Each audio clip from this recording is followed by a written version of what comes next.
Lição de número 8 dessa série de lições sobre Atos dos Apóstolos, a missão alcançando ao mundo gentílico, com foco, com certeza, no chamado e no ministério do apóstolo Paulo. E hoje, este apóstolo vai estar se despedindo dos obreiros em Éfeso, né?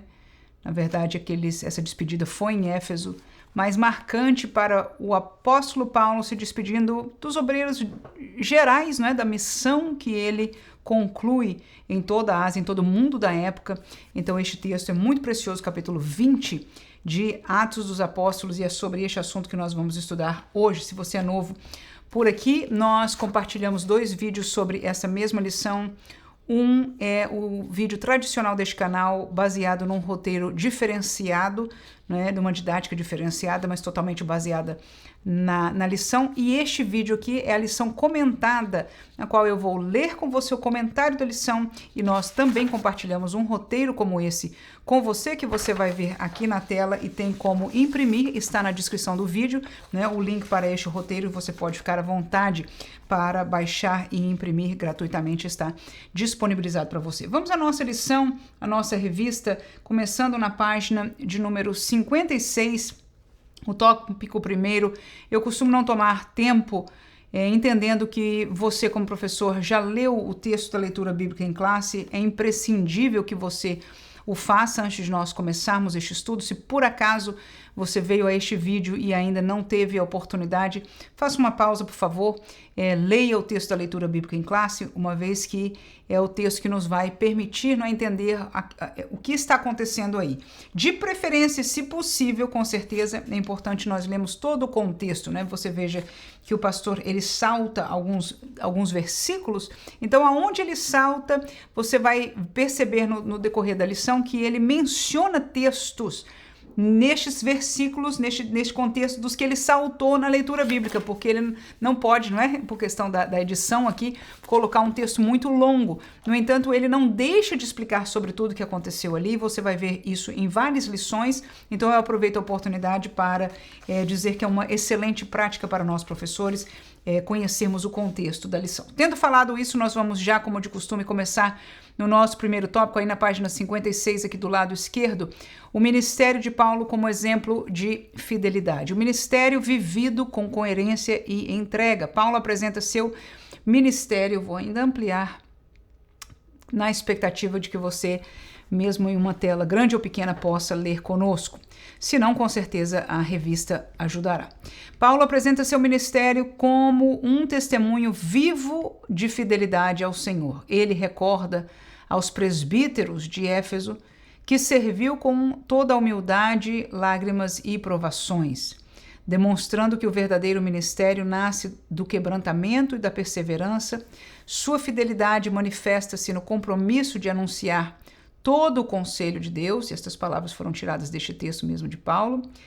Vamos passar para a próxima. Sem omitir verdades, proclamando arrependimento para com Deus e fé em Jesus Cristo. Assim, sua vida e mensagem caminham juntas, revelando que a autoridade espiritual é confirmada por um testemunho coerente. Então, nós vemos que o foco, não é, do pastor comentarista neste primeiro tópico é a coerência de uma vida de acordo com aquilo que se prega, o que se fala ser vivido.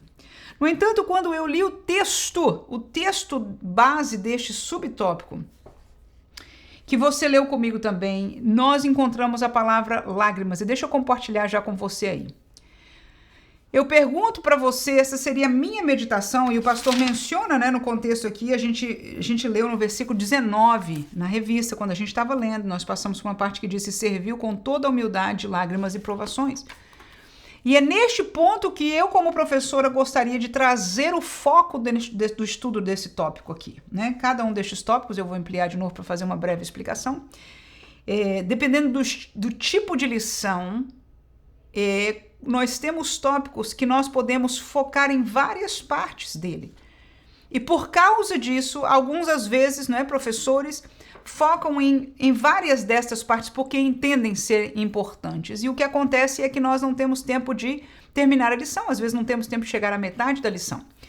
E se isso acontecer por direção divina, que nós entendemos que Deus está falando sobre aquele tópico, entendemos que é realmente o assunto, como professores temos o direito, eu pelo menos vejo assim, de que é o foco, você sabe que os outros tópicos da lição é algo que a gente já está batendo outras vezes, e aquele tópico é algo que você entende que é o que Deus gostaria de, né, falar para a classe, ou pelo menos tomar mais tempo. Eu não vejo problema com isso, só que isto seria uma exceção e não uma regra. Então, se você como professor percebe que a sua lição nunca passa, não é, do segundo tópico, ou geralmente fica só no primeiro tópico, então eu encontro isso sim um problema.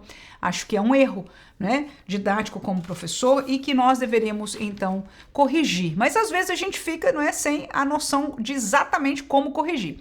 E uma das maneiras é o que eu uso na minha classe aqui com você, baseado na leitura, é que eu, ao ler o tópico, eu foco, né, às vezes em um ponto, às vezes em dois dele, mas tento não passar disso para que haja esta dinâmica de fluência na aula. Tendo dito isso, vamos voltar lá ao meu comentário. Por que lágrimas? Veja que ele falou com toda humildade, lágrimas e provações. Então eu pergunto, por que lágrimas? Segundo, como se reconhece humildade? E eu dou duas dicas aí, baseadas nos textos que a gente ainda vai ler. Na verdade, mais de duas, né? Eu vou colocar 4 dicas aí.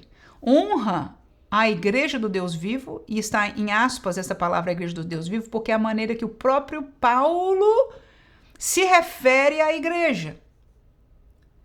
O rebanho do sumo pastor é outra maneira que ele se refere à igreja.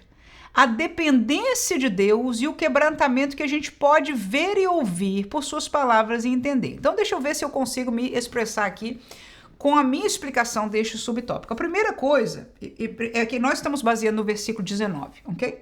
E o versículo 19, deixa eu ver se ele está aqui, está. Ele está no texto da leitura bíblica em classe. Ele diz, servindo ao Senhor com toda a humildade, então eu vou falar sobre essa palavra humildade, com muitas lágrimas, é a segunda palavra que eu vou tratar dela aí. Então eu vou focar, este foi o meu sentimento como professora. O pastor chamou a atenção deste texto, destas realidades, e eu vou focar nela, vou botar uma luz para nós pararmos um pouquinho para pensar. Então a primeira coisa que a gente pode parar para pensar é por que Paulo diz que serviu com lágrimas? Por que um obreiro, por que um pastor choraria? Essa é uma pergunta interessante. Você já viu seu pastor chorar? Ou pelo menos falar, não posso dizer outra palavra, chorar mesmo. Por que ele chorou? Talvez uma das coisas comuns, eu posso imaginar, e claro, de pessoa para pessoa, essa resposta vai ser diferente. Alguns vão dizer, irmã, nunca ouvi, nunca nem vi, nem ouvi meu pastor chorar. E eu não estou dizendo que isto seja de tudo errado, e que Paulo, em determinadas ocasiões, lugares, as pessoas não ouviram chorar. O que ele diz aqui não é que ele chorava na frente de todo mundo, mas ele diz que serviu ao Senhor com lágrimas. E em alguns lugares, eu vou ser honesta, que o próprio texto dá a entender que diante destes obreiros, todos eles viram as lágrimas de Paulo em algum momento do seu ministério. Então eu não estou aqui dizendo que todo líder deve ser um homem, ou até no contexto do serviço que as mulheres façam, chorões. Não, há pessoas que têm mais tendência, outros menos. No entanto, há em comum as lágrimas, ok? Há em comum, e eu não consigo entender biblicamente, que alguém que sirva ao Senhor não chore. Deixa eu ver se a gente consegue conectar essas coisas aqui. Ok, irmã, você disse que tem quem chore, quem não chore, e agora não tem ninguém que não chore? Então deixa eu explicar aqui. Na frente das pessoas, no contexto de estar diante da igreja, eu pergunto, você já viu seu pastor chorar? Eu já vi. Eu já vi pastor chorar, ou pelo menos ter uma expressão de lágrimas na pregação, dependendo daquilo que ele está falando. Eu já vi orando muitas vezes, muitas e muitas orações que eu escuto, o pastor orando, eu vejo, sinto, e logo depois também ele limpando as suas lágrimas. Então, nestes dois contextos, eu tenho a experiência de ver o pastor chorar. Meu pastor atual, eu tive um pastor por 30 anos, um pastor da minha infância, eu tive outro pastor por 30 anos, e agora recentemente eu tenho um pastor há 2 anos, um pastor bastante jovem, bem mais jovem inclusive do que a minha pessoa. Então, posso dizer que eu já vi esse pastor chorar? Sim, já vi chorar. Não no contexto da mensagem, da palavra ainda, mas no contexto de oração, sim, de sentir a presença de Deus chorar. Então, a pergunta é por que as lágrimas? Vamos parar para refletir. A lágrima das orações ou do sentir da presença de Deus é um contexto válido e por isso eu digo que é praticamente impossível alguém que é um servo de Deus, numa posição de liderança, não chorar diante de Deus. Mas o segundo choro é um choro relacionado àquilo que o coração do pastor geme e geralmente está ligado a Deus, no sentido da sua posição diante de Deus, e ele chora por ele, no melhor dos sentidos, e muitas vezes pela igreja. Eu não quero continuar muito, mas estou somente aqui a um ponto de a gente começar a aula falando, perguntando por que as lágrimas. Então essa é uma colocação minha. A segunda colocação, e eu penso que os versículos vão estar relacionados com ela, é como se reconhece a humildade. Paulo diz, olha, eu servi em humildade e em lágrimas, com toda a humildade. Como é que você reconhece a humildade de um obreiro? E eu coloquei algumas propostas para você no próprio tópico, Eu falei a maneira que ele fala da igreja, que ele se refere, que ele trata a igreja, que ele respeita a igreja, que ele honra a igreja. Tudo isso fala de um coração humilde diante de Deus. A dependência, quando alguém se mostra por palavras e atitudes dependente de Deus. Ele não pode. A confiança dele é no Senhor, é um coração humilde. Então veja que eu estou dando exemplos práticos. Eu vou voltar aqui, claro que vai estar um pouco pequeno para você, mas eu estou falando deste subtópico aí, Então, é a dependência de Deus. E o quebrantamento também. Quando nós vemos, uma pessoa que tem uma postura de quebrantamento, nós entendemos que alguém que não é humilde, alguém soberbo, geralmente não se quebra. Geralmente não se quebranta. Eu vou deixar alguns textos bíblicos para nós aí. Gálatas 1, 6 e 7. Maravilho-me de que tão depressa passasseis daquele que vos chamou a graça de Cristo para outro evangelho, o qual não é outro, mas alguns que vos inquietam e querem transtornar o evangelho de Cristo. Por que eu coloquei este texto aí? Porque Paulo estava sofrendo. Essa é uma igreja por quem Paulo chorou. E por que ele chorou lágrimas pela igreja da Galácia? Porque vieram pessoas depois que ele ganhou os irmãos para Jesus, discipulou, a igreja ficou estável, ficou caminhando em vitória. Vieram alguns da circuncisão, por acaso, neste contexto aí de Paulo, mas que transtornaram o evangelho de Cristo. E o pior é que os irmãos caíram na conversa deles. Este é que é o problema. Então, Paulo diz, eu estou maravilhado de que vocês passaram do evangelho que vocês se converteram a ele, que transformou a vossa vida, para outro evangelho. Então, ver isso acontecer com um discípulo seu, com uma ovelha do rebanho de Jesus, é muito doloroso, é um dos motivos porque alguém pode derramar lágrimas. Gálatas, capítulo 1, versículo 8 e 9, no caso aí a continuação, eu tinha botado até o 12, e eu desculpo os irmãos, eu falei só dos primeiros, mas o texto continua. Ainda que um anjo do céu ou eu vos anuncie outro evangelho, além do que vai ter anunciado seja anátema, assim como vos dissemos, agora de novo também digo, se alguém anunciar outro evangelho, além do que já recebeste seja anátema, porque persuado eu agora homens ou a Deus? Procuro agradar a homens? Se estivesse agradando a homens, não seria servo de Cristo, mas faço-vos saber, irmãos, que o evangelho que por mim foi anunciado não é segundo os homens, porque não recebi nem aprendi de homem algum, mas pela revelação de Cristo. Então este texto nos mostra, Paulo, fechando o contexto da Galácia, que aquilo que ele entregou para eles é o que é de Deus, Então, de um obreiro que deu tudo o que tinha do Senhor, toda a revelação que o Senhor lhe deu, lhe permitiu conhecer, foi aquilo que ele revelou, e este evangelho, transformou a vida dos irmãos ali. E agora, motivo de choro, de lágrimas, nós estamos perguntando aqui por que lágrimas, este exemplo aí que nós demos é um deles, até no versículo 19, e eu botei separado aqui, porque há um salto, mas neste mesmo contexto agora, capítulo 4, nós estamos no 1, agora o 4.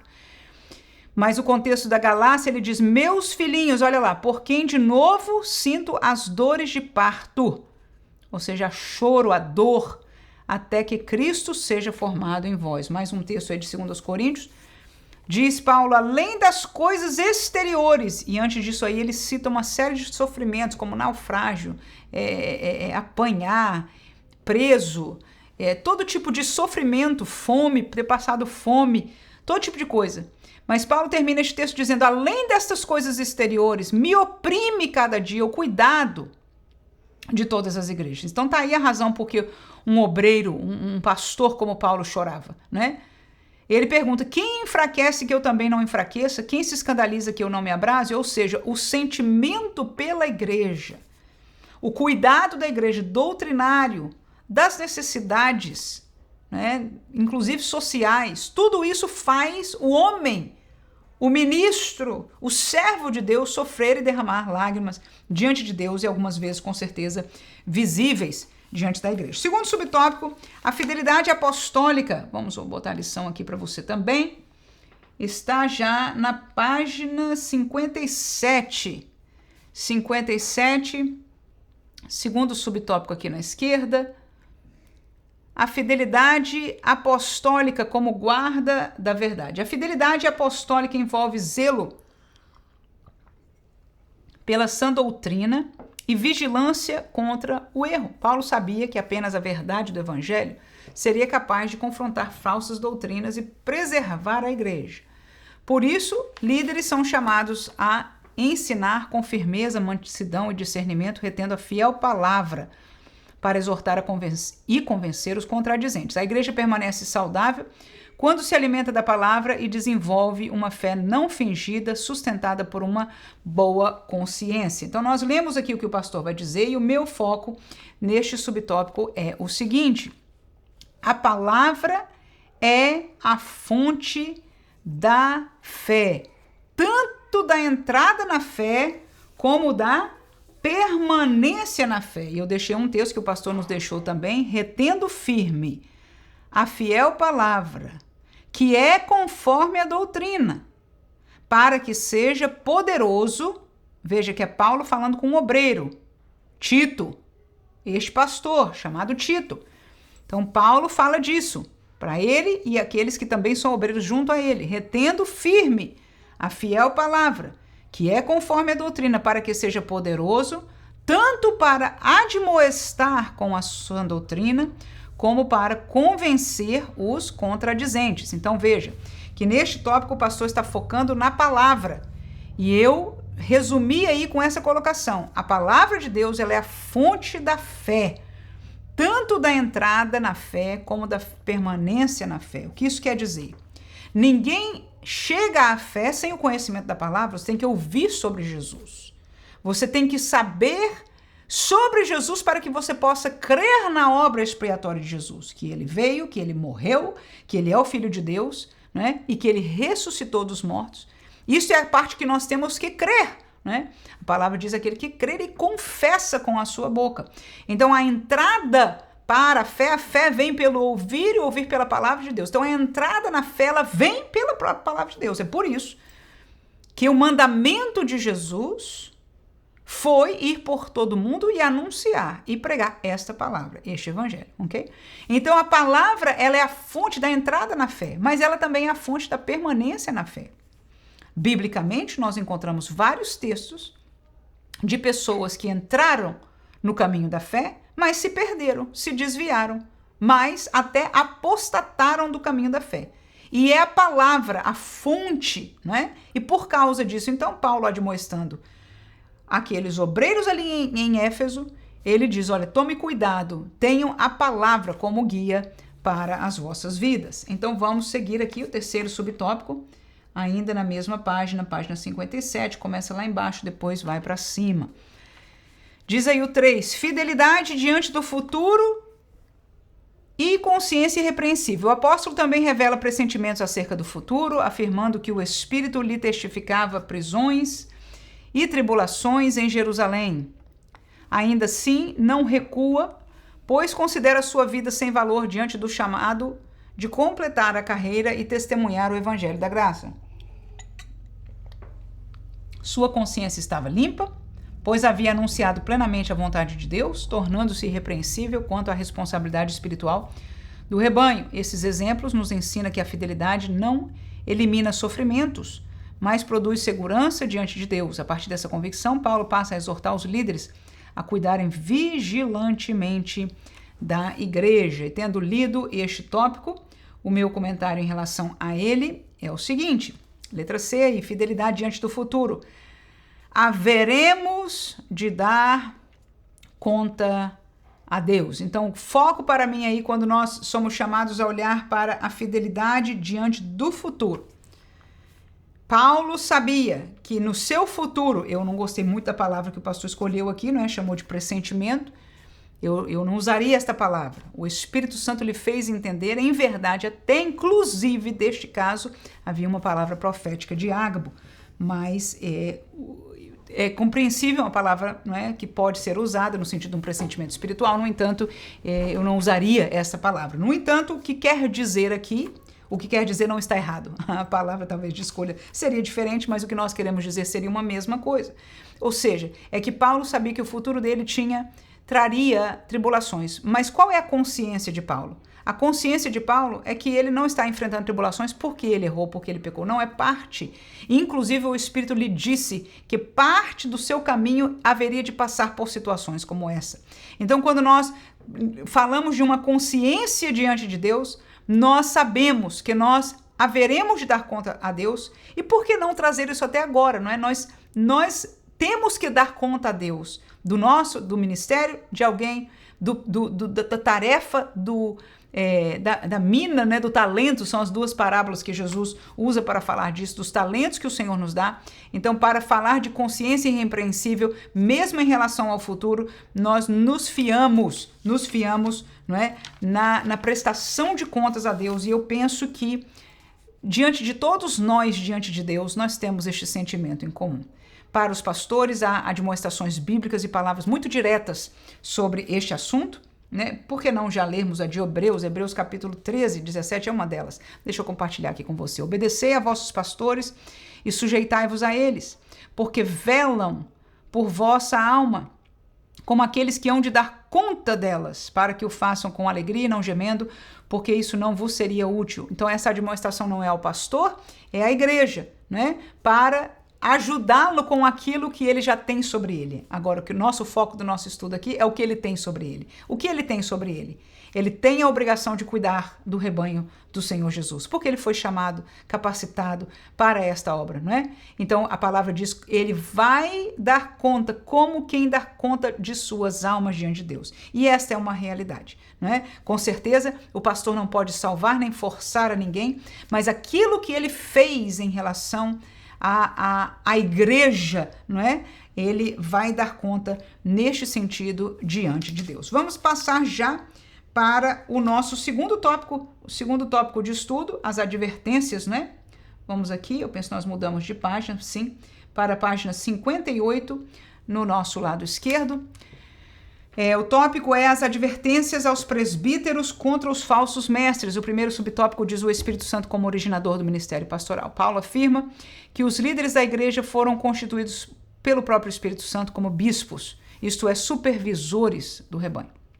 No mesmo versículo, eles também são chamados de pastores, evidenciando que presbíteros, bispos e pastores designam o mesmo ofício sob perspectivas complementares. Então tá aí alguns textos bíblicos que comprovam. Eu não vou tomar tempo nisso aí, porque eu não entendo seja o foco, mas você fica à vontade de estudar sobre este assunto. E está correta a colocação do pastor. Na minha visão, com certeza está correta, mas assim, como nós vemos biblicamente, concordamos plenamente. Essa função não nasce da ambição pessoal e para mim o foco começaria aí. Mas de vocação divina, o que torna a responsabilidade ainda maior. Verdade.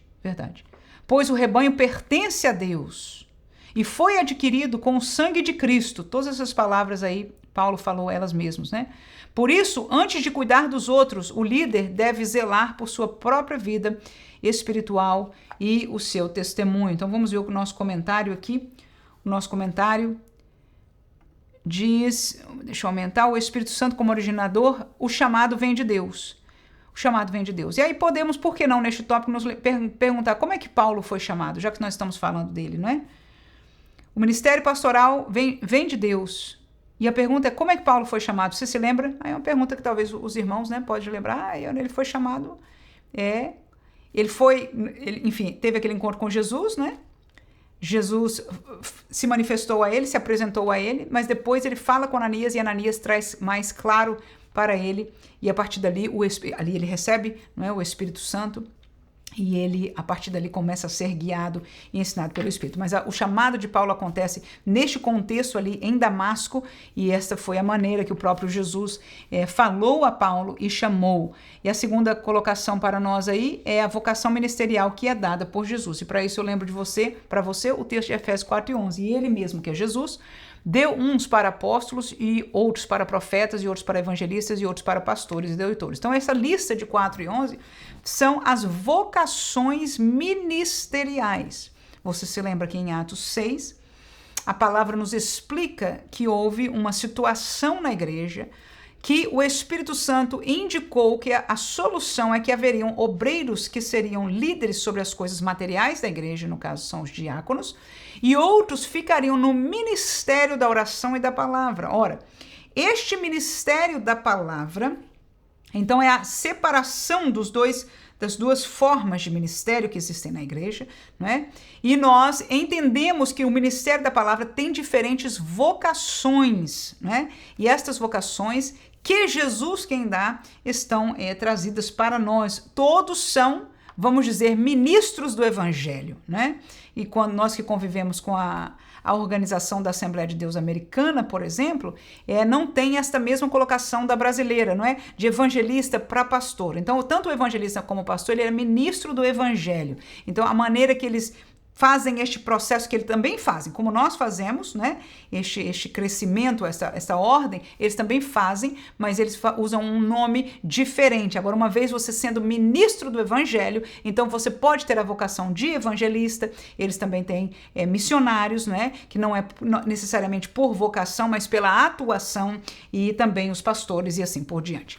Então, esta é a explicação que nós concordamos aqui, é que o ministério pastoral é dado por Deus, é Jesus quem deu à igreja, não é? Os pastores, os líderes para a sua igreja. E nós falamos, inclusive, demos um exemplo do chamado do próprio Paulo. Voltando à lição, segundo subtópico, o perigo real e contínuo das falsas doutrinas, o apóstolo adverte que lobos cruéis surgiriam, tanto de fora como de dentro da própria comunidade, distorcendo a verdade para atrair discípulos após si. Que coisa tremenda, né? Paulo diz, vão aparecer lobos cruéis, vão aparecer, tanto de fora como de dentro da igreja. E o desejo deles, o que eles vão trabalhar, o que eles vão fazer. E essa é uma coisa bem interessante, porque não só eles têm um desejo espiritual, e olha, às vezes é consciente, às vezes não é totalmente consciente, mas é um desejo espiritual. Estes, os falsos mestres, as pessoas que não estão sendo guiadas pelo Espírito de Deus, o Espírito desta palavra, desta revelação, desta verdade. Então, eles se apresentam, infelizmente, no nosso meio, no meio do povo de Deus. E, para nossa tristeza, eles atraem discípulos após si. É um desejo inerte, às vezes consciente, às vezes não, mas espiritualmente não podem fugir desta realidade, né? E uma coisa que eu lembrei na aula, outra que nós apresentamos, foi do texto de Jesus falando sobre isso. Paralelamente, ele falou, né, da plantação do trigo, mas que junto com o trigo cresceria também, não é, o joio. E alguém perguntaria, deixa eu arrancar o joio? E Jesus diz, ainda não. Ou seja, este processo de arrancar o joio, ele vai ser feito eventualmente. Jesus, presta atenção que isso é muito importante, ele vai limpar a sua igreja. Mas há momentos que não é sábio, de acordo com o coração do sábio pastor da igreja, que revela, que orienta pelo Espírito ao pastor local da igreja. Mas eu estou falando do sumo pastor que é Jesus. É ele, e é por isso que o pastor da igreja deve ter uma vida de intimidade com Deus, com o Espírito de Deus, para reconhecer do Espírito a hora de atuar ou não. Tá? Por quê? Porque estes lobos cruéis vão se manifestar em diversos lugares da igreja, em diversas funções. Mas o interessante é que eles sempre vão atar, alguém vai sempre se apegar a eles. E isto é a dor, outro motivo de sofrimento, de lágrimas, nós falamos disso um pouco, né, dos pastores. São esses lobos quais. Então, Paulo aqui neste tópico fala claramente que isso haveria de acontecer. Mas nós já aprendemos também agora, paralelamente, da palavra de Jesus. Que às vezes, ou seja, sempre vai acontecer, mas nem sempre é a hora, não é, de limpar. Mas tenhamos como igreja a segurança, aleluia, que o joio não herdará junto com o trigo, né? Mas por causa do amor ao trigo que pode ser comprometido, o Senhor muitas vezes não arranca o joio. Difícil de entender, não é? Mas ao mesmo tempo não é. Vamos continuar aí a leitura. Esses falsos mestres, movidos por interesses egoístas, representam ainda hoje uma ameaça constante à fidelidade da igreja. Embora o contexto histórico inclua possíveis influências gnósticas, a advertência é atemporal, ou seja, é para todos os tempos. Sempre haverá ensinos que relativizam a verdade bíblica. Perfeitamente. Por isso, somente a permanência na sã doutrina preserva a fé genuína e protege o povo de Deus contra o engano. Vamos ver o que nós comentamos aqui neste subtópico. Eu coloquei, Jesus também falou sobre falsos profetas. Que frutos nos ajudam a reconhecer? Por que tanta preocupação com eles? Aí eu botei algumas coisas aqui para Jesus falou, eu botei este texto aqui, olha. Mateus 7, acautelai-vos, é Jesus falando. Porém dos falsos profetas, que vêm até vós vestidos como ovelhas. Mas interiormente, olha aí, Jesus usando a mesma palavra que Paulo usou. Lobos devoradores.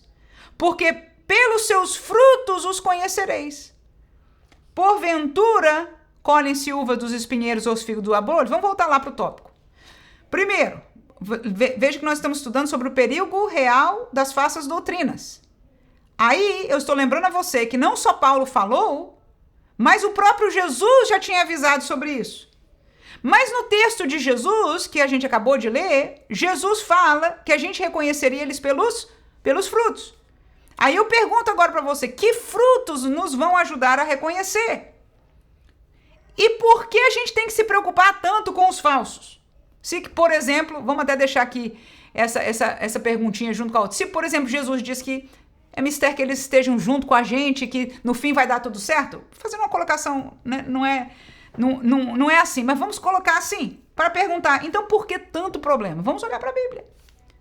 Né? Então, como descobrir o fruto destes falsos? Como descobrir o falso? E por que é importante descobrir? Então, eu deixei, acho que 3 textos aqui, porque é um tópico importante para o nosso estudo. Então, veja, o primeiro texto é de Pedro, 2 Pedro 2:1. E também houve entre o povo falsos profetas. Como entre vós haverá também falsos doutores, que introduzirão encobertamente heresias de perdição. Tá aí. Então, o problema dos falsos profetas e dos falsos doutores é que eles vão introduzir no meio da igreja. Não de maneira aberta, mas encoberta, de maneira que a gente não vai perceber. Ou a maioria não vai perceber. Esse é que é o problema, a maioria não percebe. Mas são heresias de perdição, ou seja, é coisa que aparta o crente de Deus, que engana. E eu quero lembrar você que Paulo, uma certa vez, ele fala que a fonte são doutrinas, ele disse, essas são doutrinas de demônios. E aqueles que a recebem, irmãos, se desviam da fé.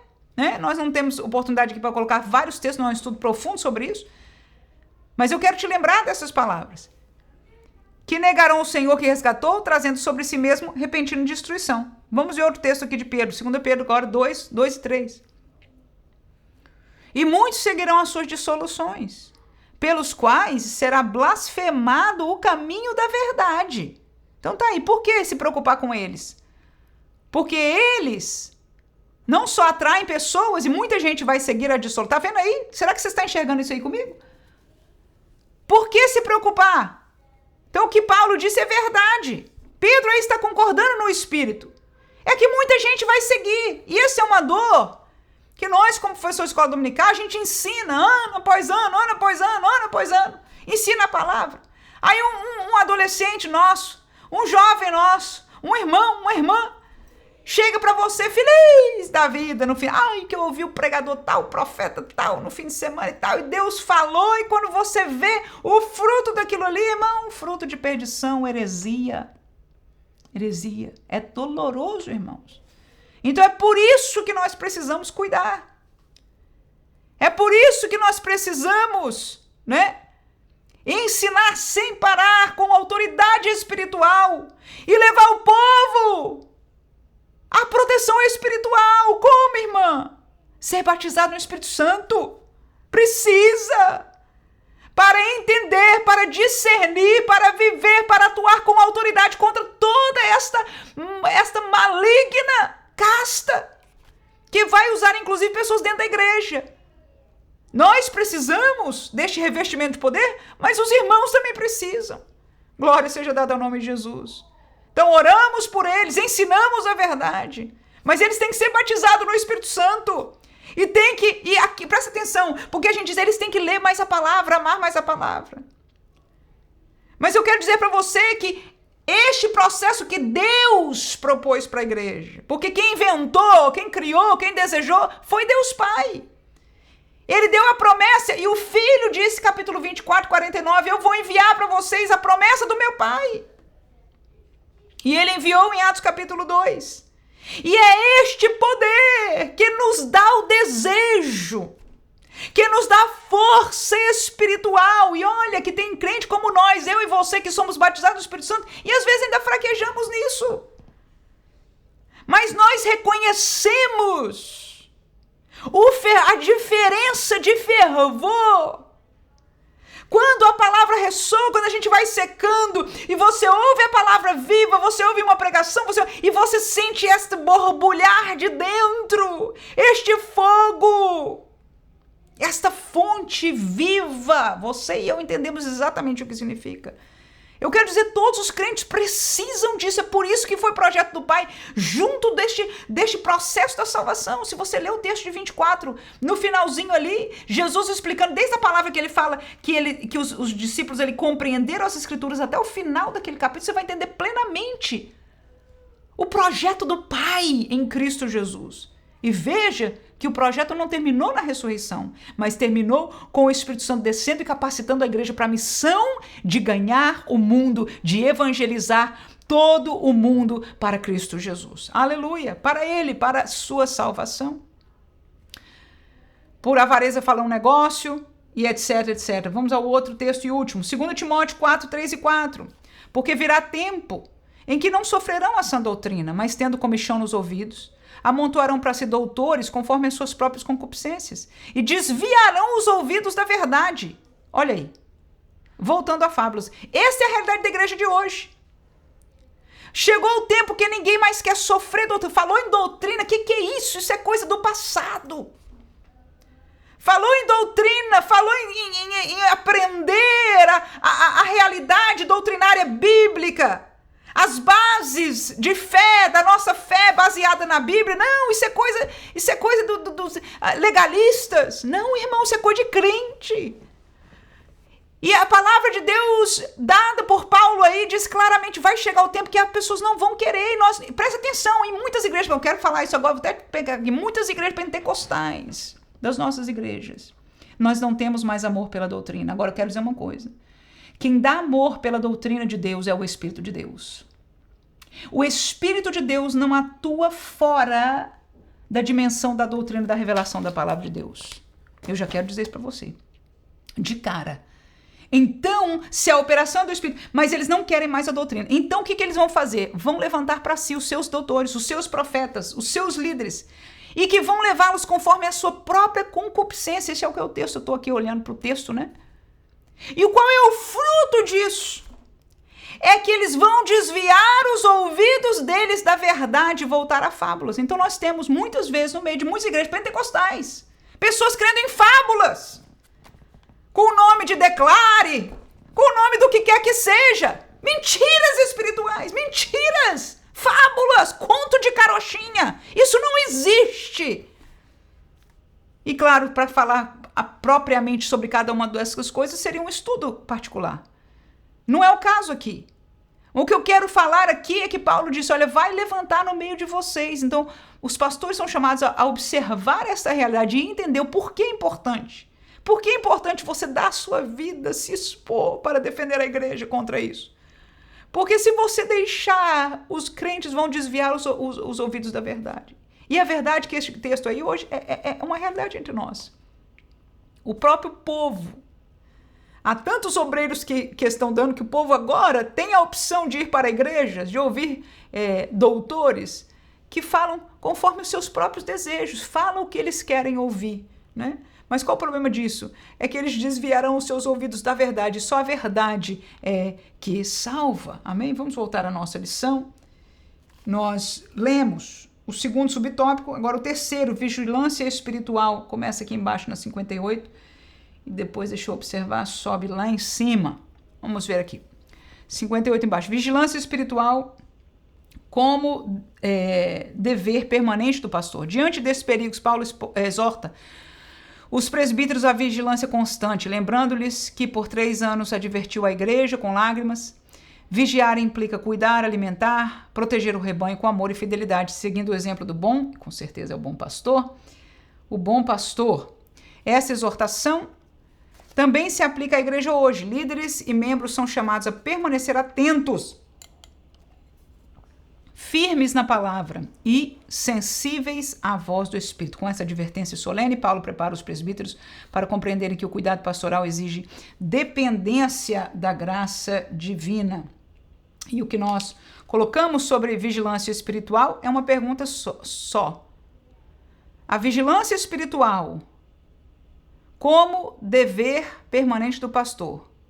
Vigiai. Mas vigiar o quê? Vigiar o quê? O que o pastor deve vigiar? Um dos textos que eu coloco para a resposta aí, Atos capítulo 20, 31, é o texto baseado no vigiar, né? Porque Paulo diz, portanto, vigiai, tá? Lembrando-vos que durante 3 anos, não cessei de dia e de noite, admoestar com lágrima cada um de vós. Esse é o texto de Paulo. Agora, a minha resposta à minha pergunta é este texto, 1 Pedro 5. Versículo 2 e 3. Apacentai o rebanho de Deus que está entre vós, tendo cuidado dele, não por força, mas voluntariamente, nem por torce e ganância, mas de ânimo pronto.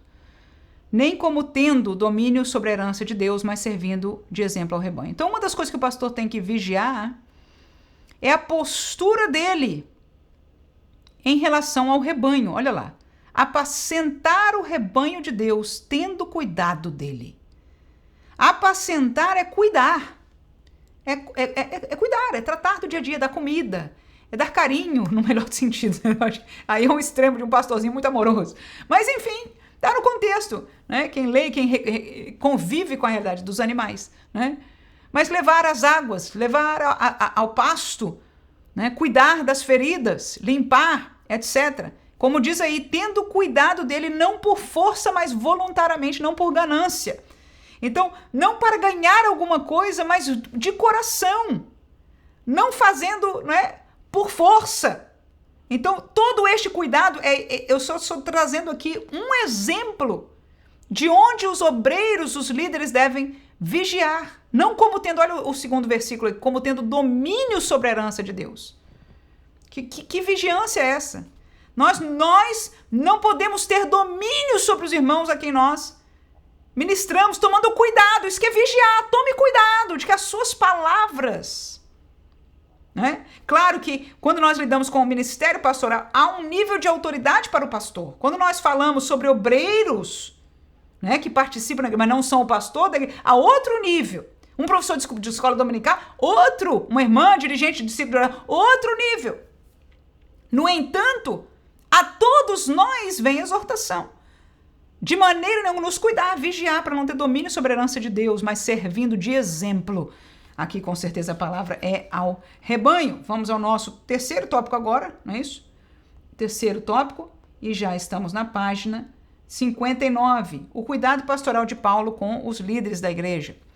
Primeiro subtópico, a palavra de Deus como fundamento seguro do ministério. Ao concluir sua exortação, Paulo entrega os presbíteros a Deus e a palavra da sua graça, revelando o coração do cuidado pastoral. A centralidade das Escrituras. É a palavra que edifica, amadurece e conduz o crente à herança entre os santificados. A fidelidade apostólica não se apoia na autoridade pessoal, nem em tradições humanas, mas na submissão plena à palavra confiada por Deus. O verdadeiro líder jamais se coloca acima das Escrituras, mas se deixa governar por elas, pois somente a palavra persevera a igreja firme e frutífera. Quanto a este tópico, nós colocamos o seguinte: quase todos os pregadores mencionam pelo menos a palavra. Pelo menos mencionam.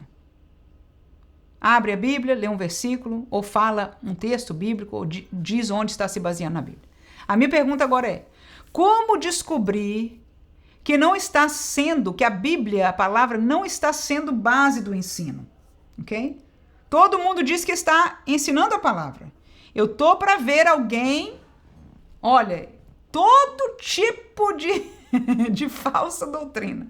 Em algum lugar, ou o sujeito leu um versículo, ou o sujeito mencionou alguma coisa, nem que seja errado. Diz que a Bíblia diz, não sei o que ele diz, não existe. Mas pronto, ele ainda mencionou que a Bíblia diz, ou seja, em algum lugar ele conecta com a autoridade da palavra. Tem autoridade espiritual? De maneira alguma. É erro, né? E claro, nós estamos falando do que é erro. Mas é interessante, é por isso que eu trouxe esse tema aqui, para usar como ponto de discussão, né? De pensar na prática.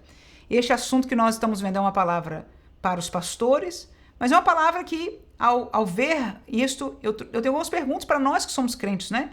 Nós trazermos este ensino à prática. Então, se todos os pregadores, mesmo da confissão positiva, ou da prosperidade, dos apóstolos, né? Como é que é? Você quer apostolar, profética, o que quer que seja. Enfim, e você pode falar todo tipo de coisa. Todos eles mencionam pelo menos a palavra, leem algum versículo, etc. Então, como descobrir que a Bíblia não está sendo base? Uma das respostas está nessa próxima pergunta que eu coloquei aí. Aonde está a graça? Lembrando que a graça provém de Deus e não pode ser comprada, é uma oferta de Deus. Eita, deixa eu ler alguns versículos aí, depois a gente volta ao texto. Atos 20, 32. Agora, pois, irmãos, este é o texto base deste tópico. Agora, pois, irmãos, encomendo-vos, é Paulo dizendo àqueles obreiros, a Deus e à palavra de sua graça, a Ele que é poderoso para vos edificar e dar herança entre todos os santificados. Neste texto eu quero que você preste atenção na despedida de Paulo.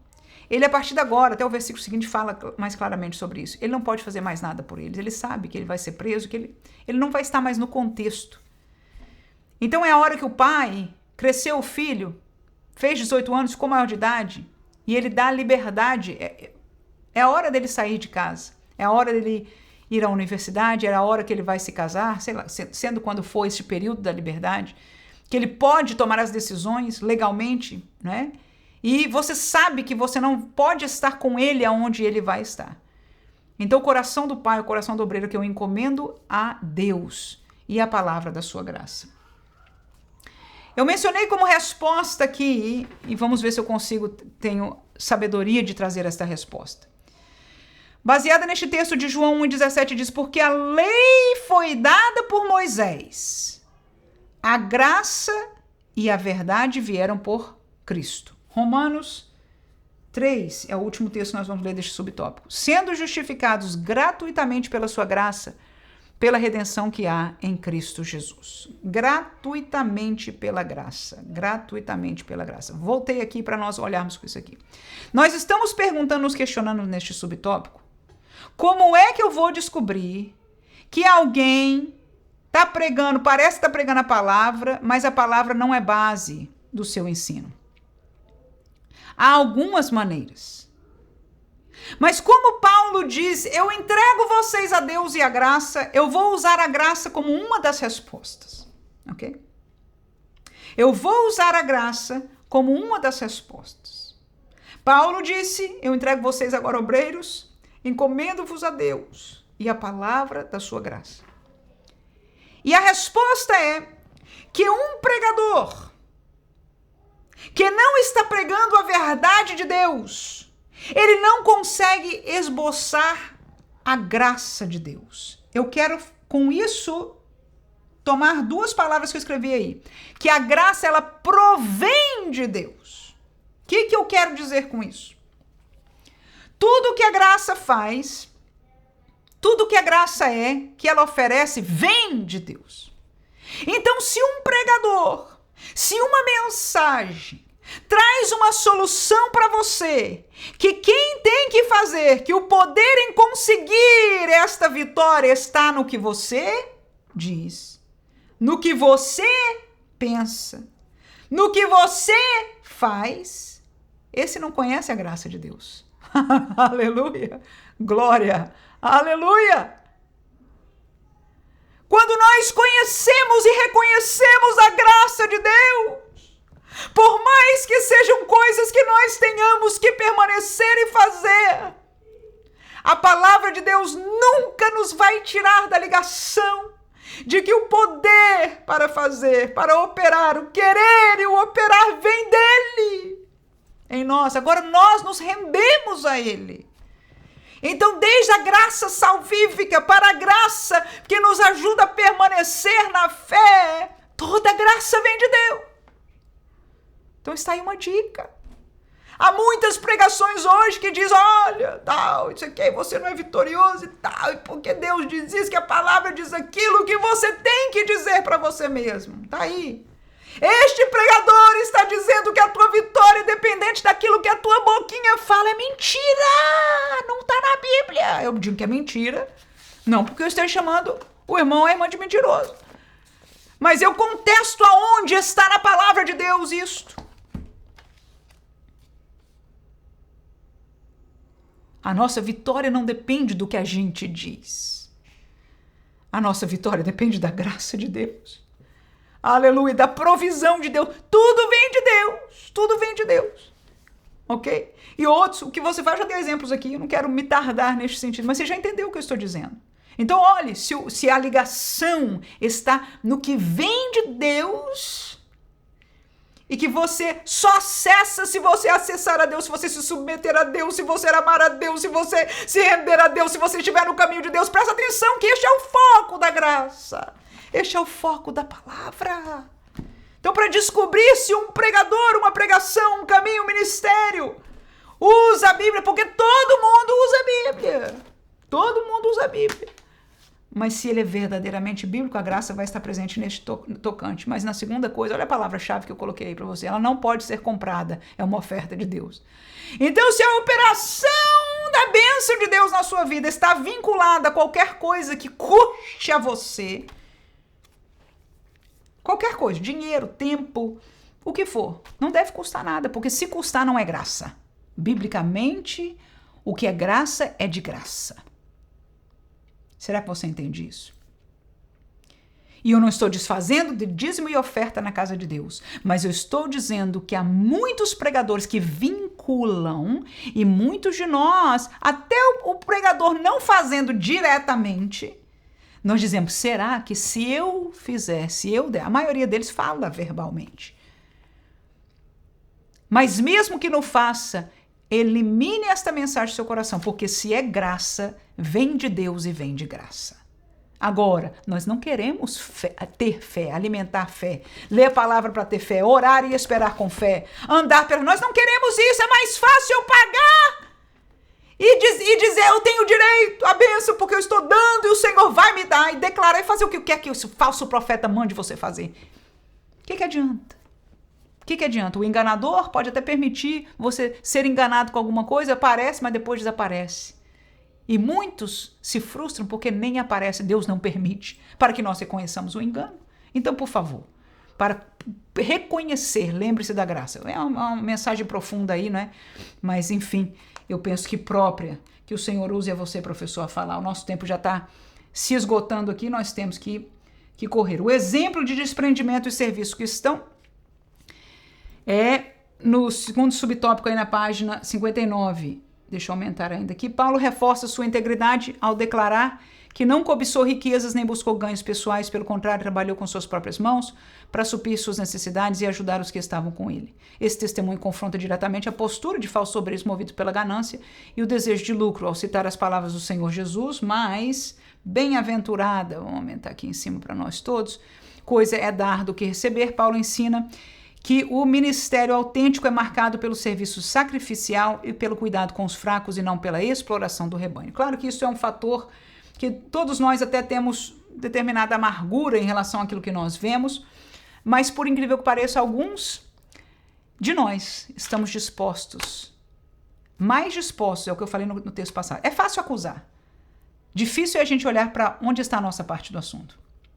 E eu vejo, eu não estou dizendo de você nem de mim, mas eu vejo multidões no meio evangélico que estão mais dispostos a pagar e ter este direito a receber de Deus do que a pagar o preço espiritual de crer em Deus, de esperar no tempo de Deus. Só que crer em Deus e esperar no tempo, na benevolência, na graça, no amor de Deus, é bíblico. Pagar e fazer barganha com Deus não é. Pelo contrário, é desonroso. Este não é o Deus da Bíblia, Deus não aceita, Deus é Deus zeloso. Mas nós, como humanos, é muito mais fácil. E porque é mais fácil, muitos têm feito. Claro, muitos são seduzidos, né? Há situações que nós queremos entender também. Mas que Deus nos ajude a entender a verdade da palavra e espiritual para não cair. Então, o exemplo de desprendimento, eu tenho somente 2 perguntas sobre este subtópico. Qual é a prioridade do líder? Olhe para o seu líder espiritual. Qual é a prioridade dele? Para você saber o que ele mais fala, é o que ele fala. Ele fala sempre nisso. Sempre fala. Do que ele mais prega? O que ele mais fala com a igreja? Orienta. Aquelas palavras que ele fala e ri de vez em quando com a igreja, ou até fala duro, tem alguns que são, né, tem feição mais forte. Mas o que é que caracteriza o que o seu pastor deseja? Deseja para a igreja, ensina a igreja. Porque todos eles fazem. E essa é uma pergunta muito importante. Quando você tiver esta resposta, então você sabe aonde está o coração do seu pastor. E agora a minha pergunta também não pode deixar de voltar para nós, né? E o nosso coração? Aonde está? Né? Será que o nosso coração está como o de Jesus, que falou mais bem-aventurada coisa é dar do que receber? Ou o nosso coração está diferente deste lugar? Vamos ao último subtópico, subtópico 3. Uma despedida marcada por amor, comunhão e, deixa eu desaparecer, e lágrimas. Encontro termina em oração, lágrimas e abraços, revelando a profundidade do vínculo espiritual entre Paulo e os líderes de Éfeso. Suas lágrimas expressam sofrimento, zelo pastoral e amor sincero. Esse afeto mostra que a defesa da verdade jamais deve ser dissociada do amor cristão. Anos depois, embora elogiada por sua firmeza doutrinária, a igreja de Éfeso seria advertida por ter abandonado o primeiro amor.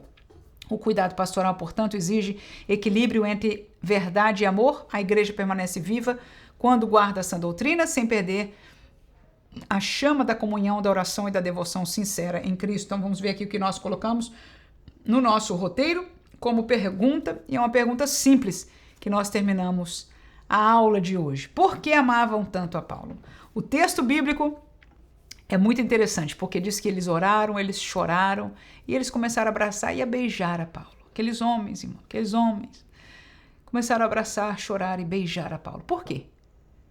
Se isto é como a Bíblia diz que é, a expressão de fora de um coração que ama verdadeiramente aquele servo de Deus, por que eles amavam tanto Paulo? O que faria? Você já amou um servo de Deus, um missionário, um pastor, que você sentiu algo semelhante, talvez um pouco mais distante, não sei. Enfim, eu queria saber a sua experiência. E eu não estou nem pedindo para você compartilhar comigo, eu quero que você pense nisso, na sala de aula você vai ter essa oportunidade. Talvez de trazer o seu testemunho, falar alguma coisa nesse sentido. Ou, pelo menos, trazer essa pergunta, né? Como nós estamos pensando nela aqui. Por que eles amavam tanto a Paulo? E a resposta, para mim, está no testemunho de Paulo. Quando nós encontramos alguém, pelo menos é o que para mim me fez eu ter esta possibilidade, ter amar um homem de Deus, a ponto de sentir um quebrantamento como este, é ver a fidelidade dele a Deus, é ver o exemplo de quem ele é, a verdade nas suas palavras, uma vida devota a Deus, a ser fiel a Deus, a amar a igreja porque a igreja é de Deus, a servir ao rebanho porque é o rebanho ganhado pelo sangue de Jesus Cristo, todas as palavras que Paulo usou. Então este coração de Paulo, então estas lágrimas, o pastor está certo neste sentido e eu quero fechar com isso, é que estas lágrimas, estes abraços e beijos, não são da emoção humana tão somente. E talvez podíamos até dizer que quase nada, mais do que tudo, são fruto de um amor, de uma realidade espiritual. Agora, nós temos muita convivência, nós conhecemos o que é uma emoção. A despedida, saber que não vai voltar mais. Nós reconhecemos isso. Quando nós convivemos com alguém que nós amamos essa pessoa e ele parte, né? A morte é um tanto quanto pior do que uma separação como essa, ainda que eles sabiam que não veriam mais, que Paulo eventualmente haveria de falecer também. Mas a despedida, nós entendemos a emoção natural, mas o que é espiritual, Deus quer que nós entendamos mais disso também. E o meu desafio a mim e a você é pedir isso a Deus. Senhor, olha, a Bíblia é cheia de coisas, de lágrimas a palavras teológicas, cuja dimensão, cujo entendimento é mais do que a minha razão pode alcançar. Eu tenho palavras como essa diante de Deus. Há realidades da vivência cristã no dia a dia, que ainda hoje eu peço a Deus, Senhor, eu sei que eu entendo sobre isso. Eu posso ensinar sobre isso.